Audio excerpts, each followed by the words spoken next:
China has been steadily growing economic ties with Latin America. CGTN's Mengqi spoke with a Chinese Latin American expert about China's expansion in the region. Professor Jiang, let's start with trade and investment.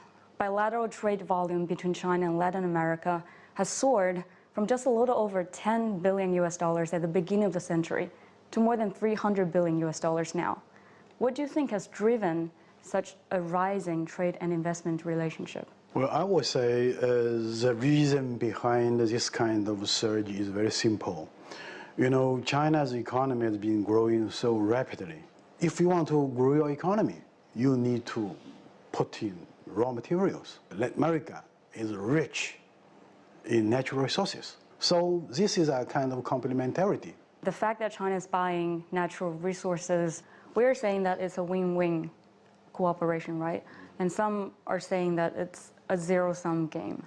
So what would you say to that? We have to remember, capital accumulation in Latin America is quite weak, okay? So without foreign capital, Latin America will find it very difficult to develop its economy.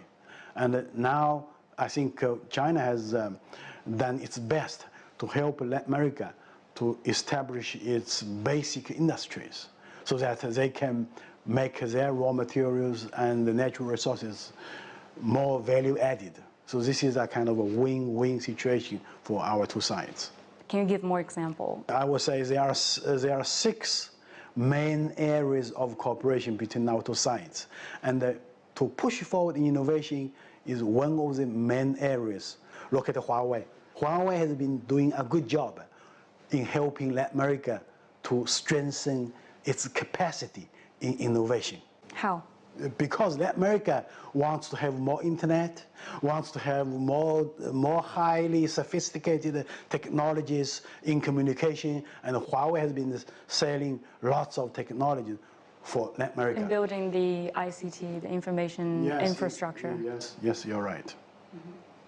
If we see things from a geopolitical perspective, China is kind of the new player in the Latin America region, where the US has been the dominant influencer for many years. Yes. So how do China's interests and relations in the region differ from those of the United States?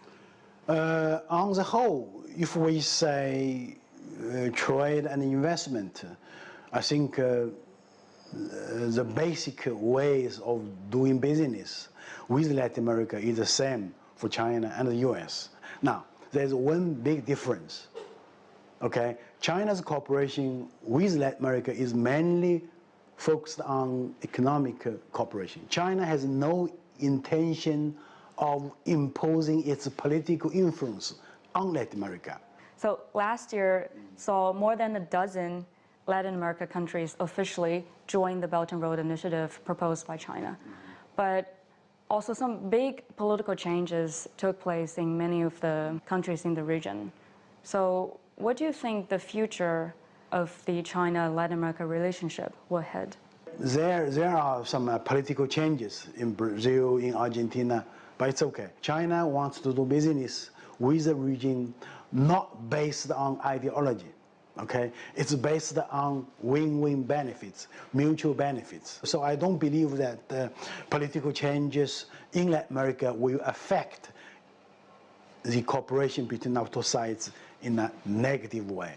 But what do you think are things that need to be improved? I would point out that both sides need to strengthen mutual understanding.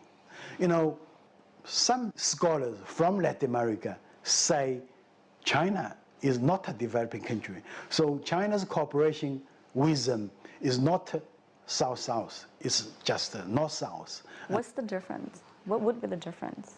First of all, because China itself is a developing country. So when thinking of making investment in Latin America, China will think about their conditions, their local conditions of Latin America in a better way compared with the developed countries. Secondly, the requirement on the Chinese side might be different, okay, regarding the so-called conditions for financing, technological transfer, all kinds of things. So I would say maybe I would assume that Latin American countries would find it easier to have cooperation with China.